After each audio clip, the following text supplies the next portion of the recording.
Hi guys, it's Rachel with WTI, and I want to talk about one thing that I always love to have in my fridge. So this is real lime, and it's real lime juice.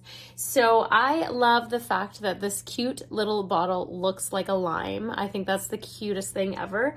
And this is real lime juice. So I like having this on hand because sometimes when I actually buy limes, they're usually not good by the time I want to use them, or I get too many. So this is great to have. I like to have just lime juice and water and ice a lot of the time, just as something refreshing.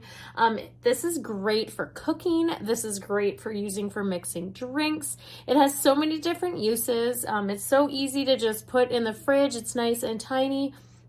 It doesn't take up a lot of room, and you've always got it on hand. So I love it. I love the taste of lime a lot too. I'm a big lime fan. I love to have it in a lot of my drinks and different things that I have. So this is one thing that I always love to have in my fridge. And like I said, this bottle is so cute. That's just my point of view.